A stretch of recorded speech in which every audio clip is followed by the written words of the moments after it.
Meg and Morgs. After spending 9 months backpacking our way across Southeast Asia, we decided we were ready for a new challenge. After arriving in Australia, we bought a converted four-wheel drive, and so far we've driven the East Coast and spent one incredible month in Tasmania. Our adventure now takes us west along the south coast, as over the next few months we take on the huge 4,000-kilometre drive between Melbourne and Perth. Join us today as the adventure continues. Hey guys, welcome back to the channel. We're Meg and Morgs, and we're picking up right after the end of the last video as we're heading west along, I'm pretty sure the only road that there is now from here across to Western Australia. We just sort of fueled up, packed the car full of groceries and stuff in Ceduna, ready for this next leg of the journey, just because it's a bit more sort of like out in the sticks. I think the Nullarbor actually counts as part of the outback, so it'll be probably our first proper foray into the proper Australian outback. Yeah, the man we spoke to at the campsite this morning had just done the Nullarbor, and he said that he got ran off the road by a road train. Yeah, so fingers crossed that does not happen. Yeah, I think the road trains here in Australia, if you haven't seen them, I'll try and put a clip up on the screen, but they're crazy, sort of like three, four, five carriages of like a truck basically, just used to sort of carry like the goods over like huge distances. Like we saw like one of them carrying a house yesterday. Yeah, like part, and then there was another one behind it, sort of like carrying another part of the house. Ridiculous, but yeah, because the journeys from like Perth, say, to Adelaide, or from Darwin to Adelaide, are quite like common journeys for them to do, and that's like, I don't know, almost like 5,000 kilometres or something stupid. So they have these huge vehicles that carry goods all that way. Well, that's why they're so big, and obviously if they're coming at you on the road, you kind of just got to get out of the way of them.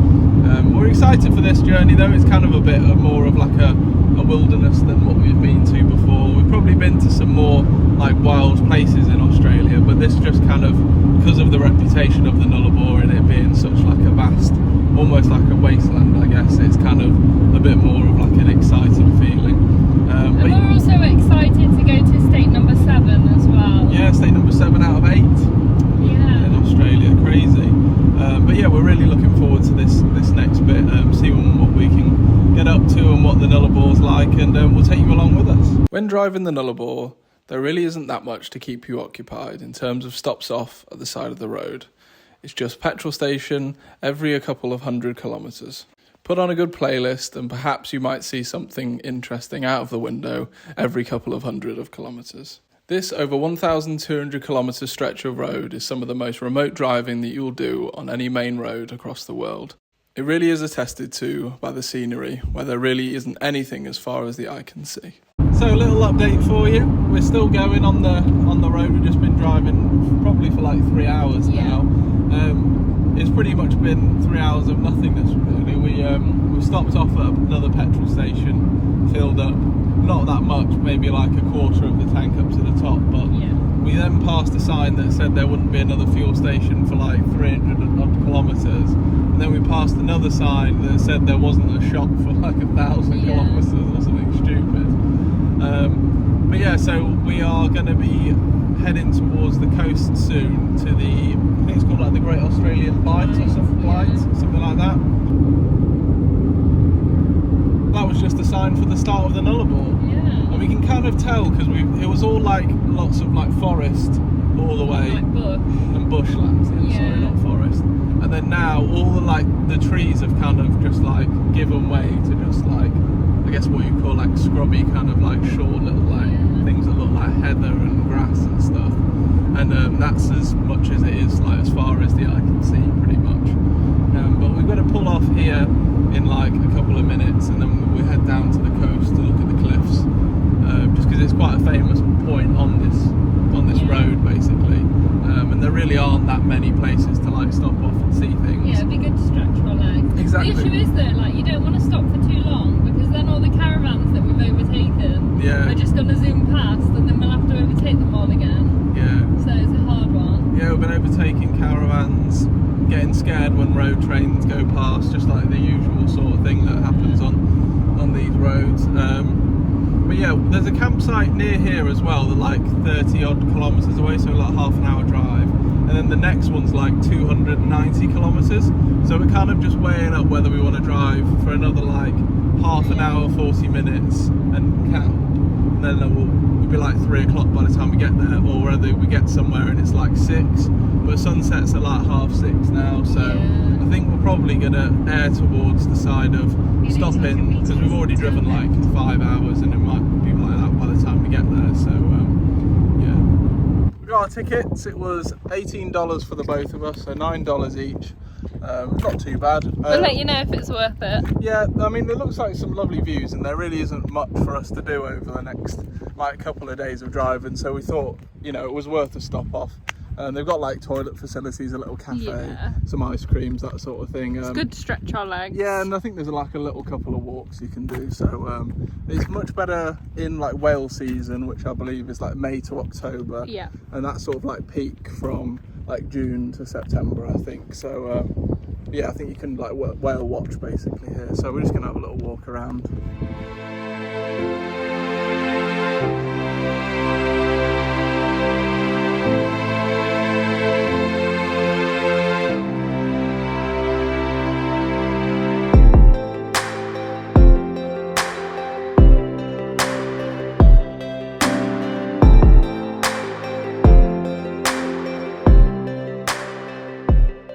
We're at the Nullarbor Roadhouse. We're filling up fuel. Definitely the most expensive we've had so far. That was $2.95 a litre. But we had like just over half, so we filled up 18 litres. So we're gonna have a little walk around because it looks quite cute here. Like you can see the old petrol station and everything. So yeah, why not? I mean, we're only like a 20-minute drive away from where we're gonna spend the night. And the sun's finally come out, so that's always a bonus.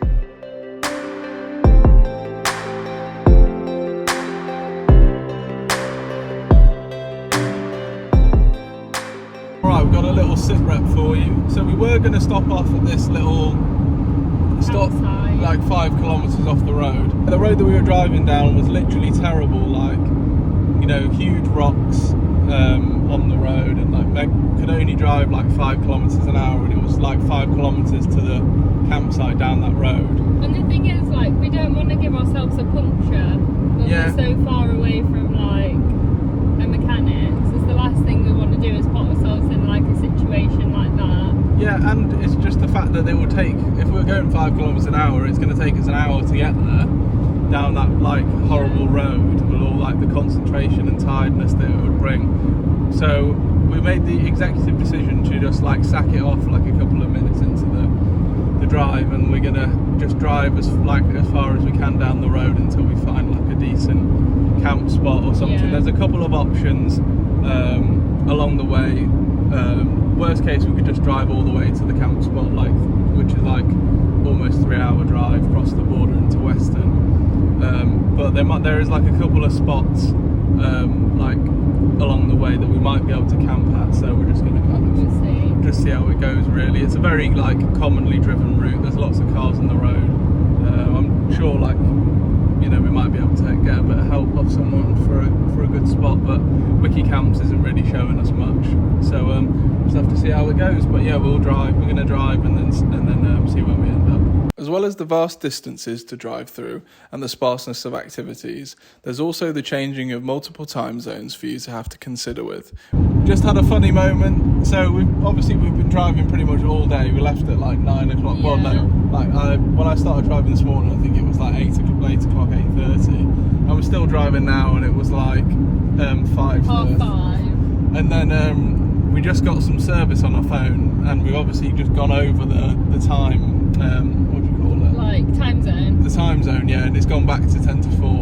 And I feel like the day just keeps getting longer. It's yeah. Like, I'm done now. Yeah, we were pretty much ready to stop off and have some dinner because it was about 6 o'clock for us, and then yeah, now we've gone back an hour and a half, so it's actually now 4 o'clock for us now. But we're only a few minutes away from the border, which we didn't think we would be reaching today, but we just had to like get on with it basically. Yeah, so and then when we get to the border, I'll swap back with Megan and we'll get going. Yeah, finally put some weight. After what felt like an eternity of driving, we finally made it to the West Australian border and checkpoint. At this point, we had no idea how long we'd been driving for and no idea even what the time was after changing over 2 time zones. We stopped off at the sign for some pictures, then went through the quarantine before heading off into the sunset to our campsite for the evening. Good morning from state number 7, which is Western Australia. Still have quite a long way of driving before we get to civilization, but it's pretty cool that we're here now. Yeah, the camp spot last night was alright. It was like just off the side of the main road, so we could hear the road trains, but we didn't sleep too badly. We still don't really know what time it is either, like our phones keep flicking between the time zones. But yeah, plan is just to cover most of the ground today. Still quite overcast and cloudy, so it's not as if we would want to be doing too much anyway.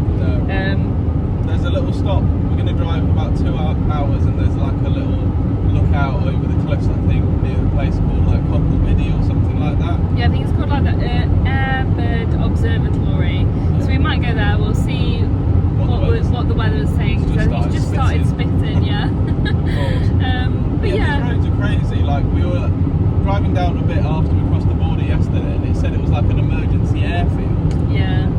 Like an airstrip, and like it's just some of these places are just like so sort of like vast and long. But yeah, just another day of driving today. Like 6 hours to Norseman, I think, is probably the end goal. The petrol continued to burn and the kilometres tumble as we headed our way towards the Cocklebiddy Roadhouse, where we said that we'd stop off to get a coffee. We found it important to treat ourselves a little bit more on this leg, just in order to keep morale high. Quick update for you, we stopped off at Cocklebiddy. We didn't fill up petrol because we filled it up just before. I can't remember what the place was called. Never mind. Yeah, it did.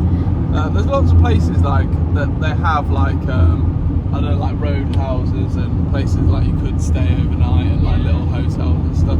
Oh, it's just started raining again. Well, every time I pick up the camera, it just starts raining.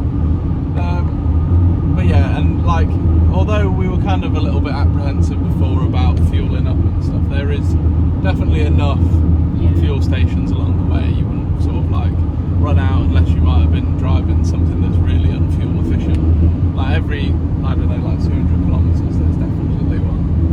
Yeah, the proper rainstorm now. But yeah, we stopped off, had a coffee. They had at that roadhouse. They had two like injured, rescued wedge-tailed eagles as well. It was kind of a bit sad to see them in the cages, but I guess maybe they're not like safe to be out in the wild. I don't really know. But yeah, we stopped off there. Again, it was like a place where you could sort of like stay overnight if you wanted to. I think there was a caravan park and also obviously like fill up fuel. We're on the way now to Bundrabilla. Yes. Which is across the straightest road in Australia. There you go. I'll show you a video of that sign when we make it there. But yeah, so we're still heading to Norseman. I think it's probably about 4 hours driving from here. Yeah. It's sort of like it was 2 hours to Cocklebiddy, 2 hours to this place, and then it'll be 2 hours off to Norseman afterwards. The signal's been terrible, so we haven't been able to work out where we're going to stay tonight. But yeah, it's just crazy how like vast this area is as well. It's a lot more green now than when we were crossing the Nullarbor, or even when we were in South Australia in general. Yeah. It's like a grasslandy kind of thing. It definitely is still no like farms or anything like that. But yeah, it's a lot greener. Just like when you go around a corner, it just goes on forever. And one of the ladies who we were speaking to at the roadhouse, they said that on that last stretch of road that they had to slow down the car for a dingo. So we're out past the dingo fence now. Yeah, there's a dingo fence that goes from like the centre of South Australia all the way up to like North Queensland to protect like the livestock and stuff. But we crossed that like well before the border yesterday, I think. Yeah. But yeah, just continuing on to the next petrol station. That's kind of like how this journey goes.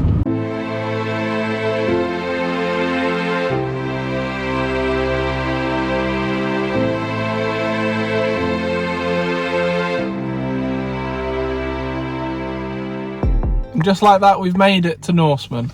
Oh, that was quite a long drive. Yeah, I think Ceduna to Norseman is like 14 hours or something of driving, but we just cracked it out over those 2 days, and now we're on the other side. It feels like, I don't know, like we're out of the wilderness now, I would say. Yeah, and the weather's picked up a bit, which is nice. Yeah, it's nice and sunny outside. We've got a free camp that's about sort of 15 minutes from here. After all the driving that's been done over the past few days, it probably would have been nice to have a proper like hotel room, bed or something, but everything's like really expensive in this town because I think obviously people have the same sort of idea. But we're just going to pick up a couple of bits from the shop, and then yeah, there's not a lot of signal, I don't think, at the free camp either tonight, so I think we might just stay in the town for a little while and stuff, and then head off a bit later on. Looked on Google Maps and there's a free community pool in Norseman, which is perfect to like refresh us after that really long drive, and it's free, which is a bonus.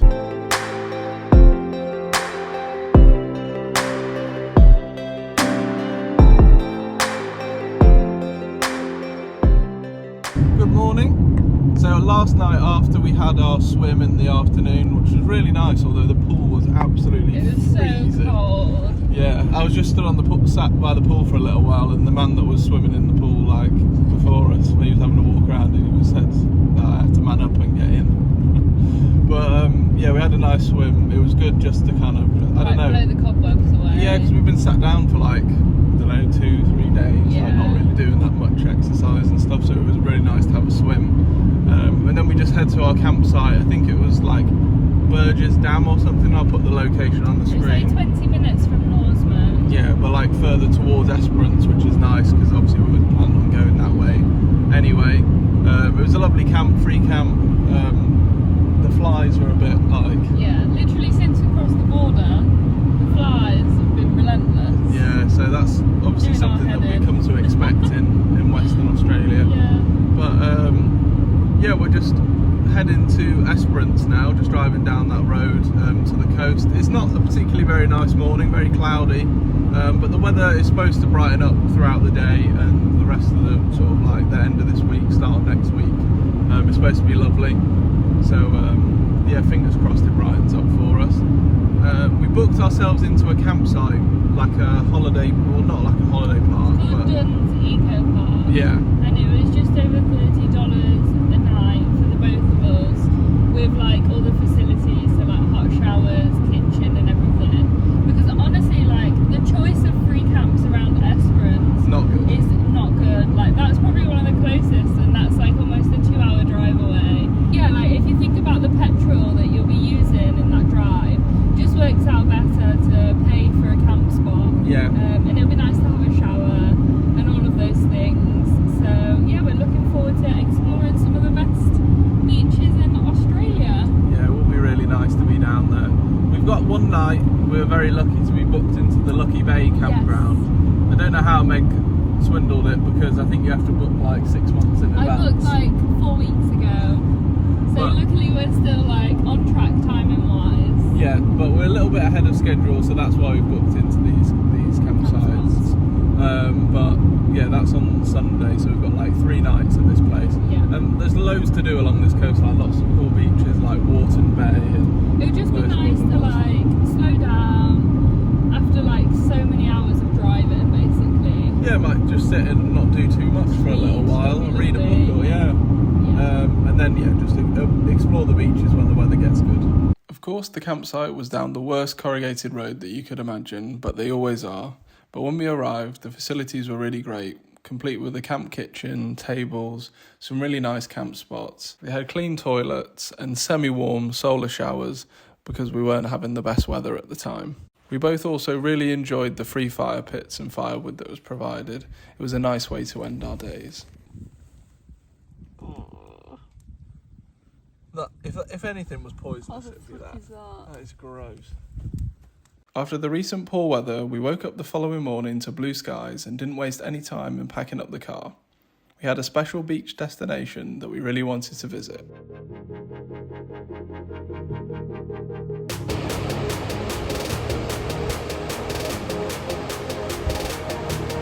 Are you happy, Meg? Yeah, it's made all the long hours of driving. This is what West Australia is all about.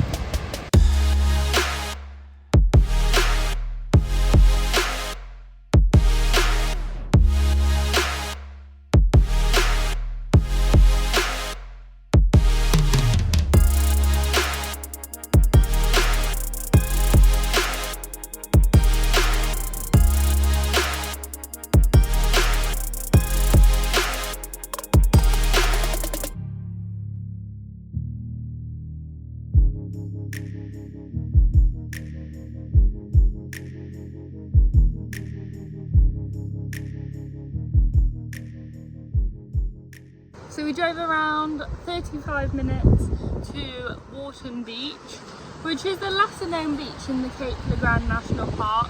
I think it's more frequented by like the locals rather than tourists, but we saw it on Google Maps and it's absolutely stunning. As you can see, lots of people like bring their four-wheel drives onto the beach. That's obviously allowed, and yeah, it's just so beautiful, all like the white sand. It's kind of what Western Australia is like renowned for, really, this sort of type of beach.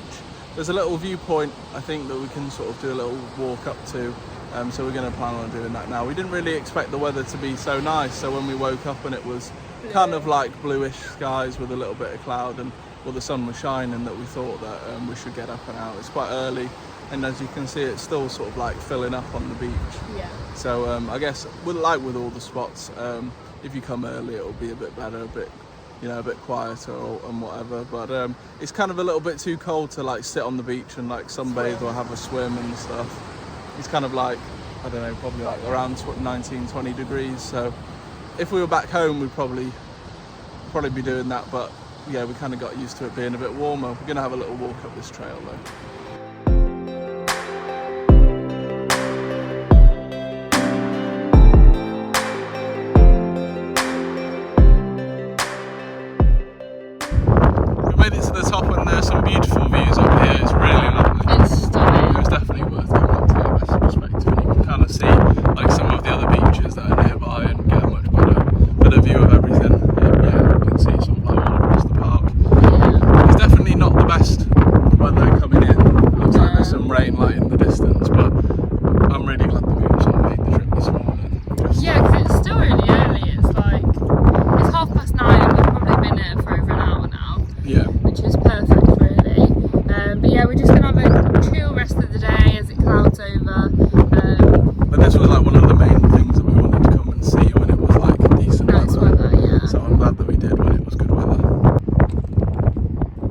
This is what we were talking about the weather being unpredictable and clouding over.